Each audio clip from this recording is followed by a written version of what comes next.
Assalamualaikum warahmatullahi wabarakatuh. Perkenalkan, kami CGP Angkatan 9 Kabupaten Bangka Selatan akan melaksanakan kegiatan supervisi coaching akademik di modul 2.3 pada tugas demonstrasi kontekstual. Perkenalkan, nama saya Willy Rinaldo, berasal dari SMK Negeri 1 Air Gegas. Saya Teguh Himanto, berasal dari SD Negeri 8 Air Gegas. Saya Muhammad Zulfikri dari SMK Negeri 1 Air Gegas. Dan saya yang terakhir Martono dari SD Negeri 9 Air Gegas. Selamat menyaksikan.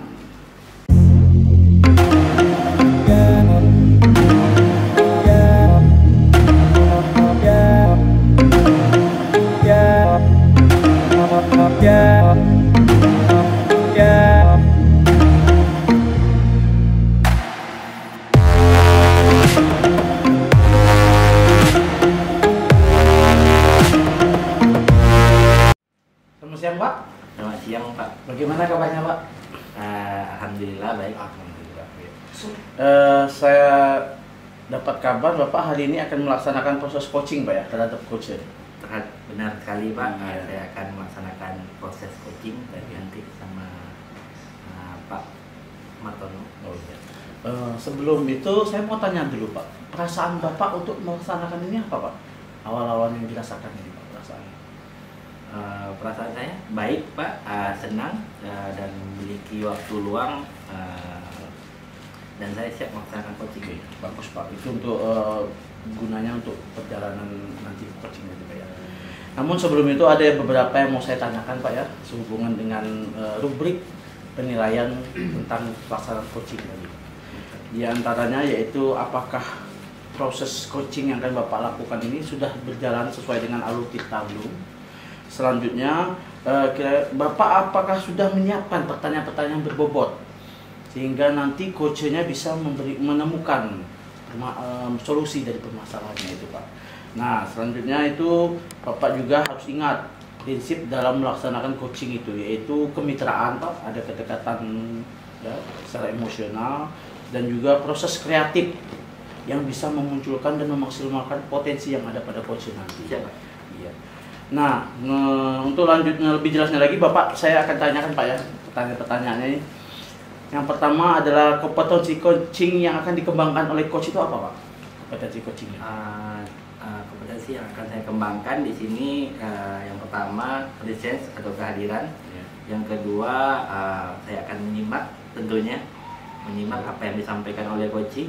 Dan yang ketiga mungkin saya akan mengajukan pertanyaan yang berbobot sehingga coach bisa menyelesaikan permasalahannya nanti. Iya, baik sekali, Pak. Kita dengan kehadiran itu kita bisa merasa utuh, kan, dan coach pun merasa kita tuh tidak kemana-mana lagi pikirannya, Pak. Itu sekali. Selanjutnya juga jangan lupa memberikan pertanyaan, kan, atau mencatat hal yang penting tadi, itu bisa menambah juga apa yang nanti akan disiapkan.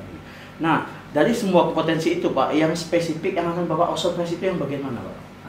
Yang spesifik mungkin saya akan melaksanakan presence atau kehadiran penuh terhadap coach saya nanti. Ya, jangan lupa nanti di present itu dilihat semua, Pak, bagaimana gestur kayak bicaranya. Nah, untuk yang terakhir, Pak, indikator ketercapaian yang Bapak akan proses dalam coaching ini apa, Pak? Kira-kira indikator ketercapaiannya? Indikator ketercapaian saya harapannya saya bisa membantu coach saya menyelesaikan permasalahannya nanti, Pak. Apa yang menjadi masalahnya dan coach bisa menyelesaikan berdasarkan rencana yang akan dilaksanakannya sendiri, Pak. Baik sekali, Pak. Dari semua ini, Bapak, saya lihat Bapak sudah siap untuk melaksanakan coaching, Pak. Jadi semangat, ya, selamat dalam melaksanakan coaching. Saya ucapkan silakan. Oke, Pak, terima kasih, Pak. Assalamualaikum. Waalaikumsalam, silakan masuk, Pak. Oke, terima kasih. Sehat tuh, Billy? Iya. Sehat, Pak Martono. Gimana, Pak? Apa kabar Pak Martono? Alhamdulillah, Pak Billy, sehat. Sudah siap di melaksanakan proses coaching hari ini? Oke, siap, Pak Billy. Oke, saya minta waktu Bapak mungkin 5 atau 10 menit dalam proses ini, Pak. Ya. Kira-kira apa topik kita pada siang hari ini, Pak? Ini terkait nih, Pak, terkait pembelajaran saya pada materi senam lantai, Pak. Oh. Kira-kira apa permasalahan di senam lantai tersebut? Ini, Pak. Kemarin kelas 4 nih Ya. juga pernah praktek materi senam lantai ini, dan hari ini pagi tadi kelas 6 pagi ini. Pada saat pembelajaran senam lantai ini, materi ini memang bagaimana ya? Materi ini memang kurang diminati oleh siswa ini. Jadi terkadang-kadang kalau kita masuk materi senam lantai ini, siswa itu kurang bersemangat, kurang termotivasi dalam melakukan prakteknya. Karena apa? Mungkin ada beberapa hal yang mungkin menjadi faktor kenapa mereka kurang antusias. Yang pertama mungkin ada faktor rasa takut. Rasa takut ini mungkin ada trauma pada saat sebelum-sebelumnya di kelas 4 atau kelas 5-nya mungkin ada salah dalam melakukan praktiknya.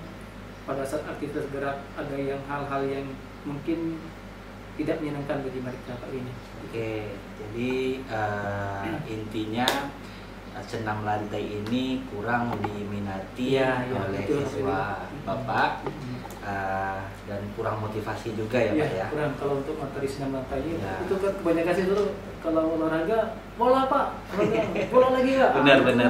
Setiap Setuju. pertemuan itu maunya bola kan. Setuju. Mereka itu saya jelaskan bahwa olahraga itu materinya nggak hanya sepak bola, nggak hanya basket, nggak hanya banyak soalnya materi, ada permain bola kecil, bola besar kan, ada atletiknya, ada senam lantainya, ada senam iramanya. Nah di sini kebanyakan rata-rata kalau untuk masuk ke senam lantai ini kurang mereka Pak, kurang motivasi ini. Oke. Melakukan Dari hal yang Bapak sampaikan tadi, maaf ya Pak ya. Iya. Dari hal yang Bapak sampaikan tadi, saya kan kurang paham nih tentang senam lantai karena saya basic saya bukan dari olahraga. Iya.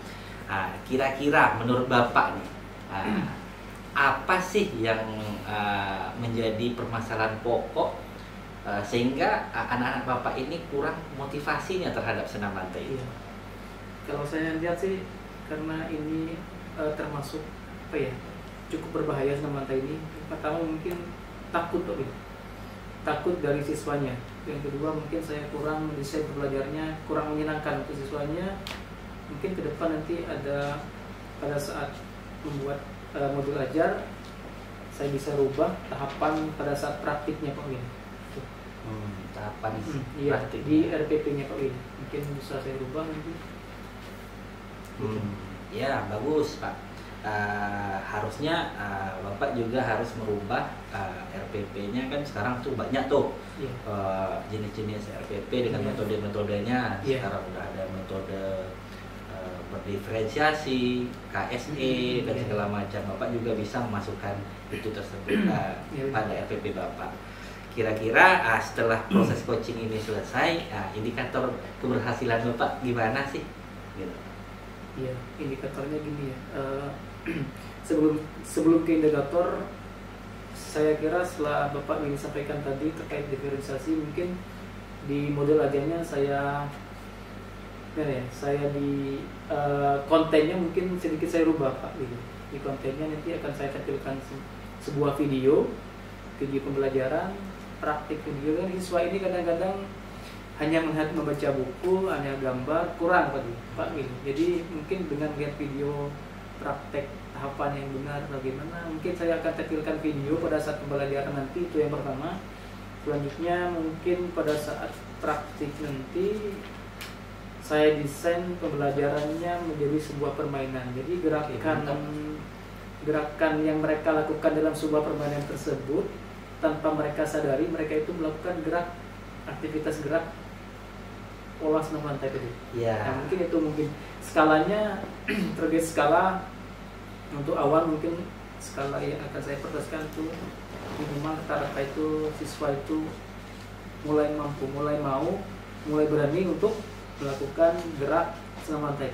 Oke, jadi setelah Bapak cerita tadi saya menangkap, koreksi ya kalau salah, menangkap kalau ukuran Bapak, keberhasilan Bapak setidaknya siswa itu mau melaksanakan senam lantai nantinya, sehingga dia ada minatnya gitu ya Pak ya.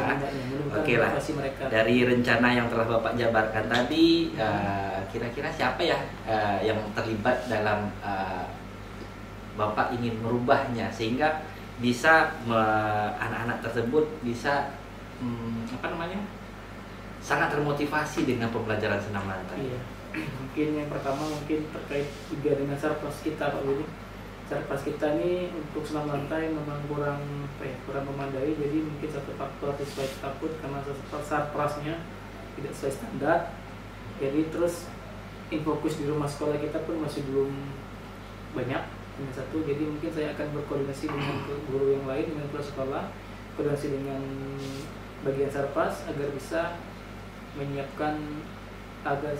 membantu saya menyiapkan fokus sebagai tujuan pada saat pembelajaran. Nanti kita tampilkan video pembelajaran atau video praktek senam lantai. Oke Pak, itulah tugas guru Pak. Kita tidak bisa menyalahkan sepenuhnya terhadap sarpras dan tapi bagaimana seorang guru tersebut bisa mengoptimalkan sarpras yang ada di sekolah kita. Mungkin dengan cara merubah RPP yang Bapak sebutkan tadi. Baiklah Pak, dalam kegiatan hari ini kira-kira apa yang bisa Bapak simpulkan sehingga Bapak bisa menerapkannya nanti? Oke, kesimpulannya dari pembahasan kita diskusi tadi Pak Willy ya. Yang pertama mungkin saya akan mencoba merubah atau merevisi modul ajaran kelas 1 itu dengan cara merubah kontennya saya isi dengan video. Nanti kan faktor video audio ini juga berpengaruh. Terus aktivitas gerak yang akan mereka lakukan itu saya modifikasi dalam sebuah permainan. Jadi gerakan senam lantainya itu secara otomatis mereka tanpa sadari sudah mempraktikkan tuh gerak-gerakan yang ada pada senam lantai itu. Oke, ya terima kasih Pak Martono, menarik sekali rencana yang akan Bapak lakukan. Mudah-mudahan apa yang Bapak rencanakan bisa terrealisasi dan bisa meningkatkan pembelajaran di materi senam lantai. Oke Pak, terima kasih Pak. Selamat siang. Terima kasih Pak Willy. Assalamualaikum Pak. Waalaikumsalam Pak. Bagaimana Pak perasaan Bapak setelah melaksanakan coaching? Tadi saya lihat kayak menarik sekali Pak. Ya. Nah, sekarang saya mau tanya perasaan Bapak pribadi. Perasaan saya saat melaksanakan coaching itu senang Pak, bisa membantu coach dalam menyelesaikan masalahnya. Tetapi saya juga harus banyak belajar dari pengalaman-pengalaman sehingga saya bisa menyelesaikan masalah coach dari berbagai macam masalah yang ada di sekolah ini Pak. Saya juga harus banyak belajar, memberikan pertanyaan dan segala macamnya Pak. Mantap sekali. Saya sempat mencatat Pak beberapa hal Pak ya, berdasarkan pengamatan saya tadi. Salah satunya yaitu tentang apa yang Bapak lakukan di sini. Tahapan-tahapan tirtanya sudah baik sekali Pak ya, mulai dari bagaimana Bapak menanyakan tujuannya kan, terus bagaimana Bapak menggali-gali permasalahannya, mengidentifikasinya, hingga dengan bagaimana penerapannya serta komitmen dari coach tadi. Selain itu juga saya lihat Bapak sudah memberikan pertanyaannya itu sesuai dengan aspek rasa Pak ya. Di situ Bapak memberikan tanggapan sehubungan dengan apa yang sudah disampaikan coach. Berikut juga Bapak juga memberikan apresiasi Pak ya. Dan saya lihat juga pertanyaan-pertanyaan Bapak sampaikan juga itu sangat saya ingin tahu Pak, itu mengundang kreativitas dan memaksimalkan potensi yang ada pada coach. Itu baik sekali Pak. Terus saya tanya Pak, apa yang telah Bapak lakukan ini, indikator tujuannya apakah sudah disampaikan? Sudah Pak. Itu terlihat tadi saya sudah menanyakan sesuai dengan alur delta dan coach sudah bertanggung jawab memberikan kesimpulannya sehingga beliau telah menemukan solusi dalam permasalahannya. Kompetensi apa lagi yang kira-kira ingin Bapak kembangkan pasca Bapak melaksanakan coaching? Ya, tadi sebenarnya saya tadi sedikit gugup Pak dalam memilih kalimat pertanyaan yang berbobot sehingga tadi agak berbelit-belit sedikit. Mungkin saya akan mengembangkan dalam sisi pertanyaan yang berbobot sehingga inti dari permasalahan coach itu cepat atau segera terselesaikan. Mungkin itu saja Pak. Mantap sekali Pak. Jadi kesimpulannya Pak, saya lihat Amati ini Bapak sudah berhasil Pak ya, menerapkan semua potensinya, ceritanya dan rasanya. Untuk kedepannya mungkin Bapak bisa berlatih lagi, dan saya pun menyediakan waktu Pak jika sekiranya mungkin Bapak bisa membutuhkan saya sebagai pengamat. Terima kasih. Akhir kata terima kasih, sukses Pak. Oke Pak. Terima kasih banyak Pak.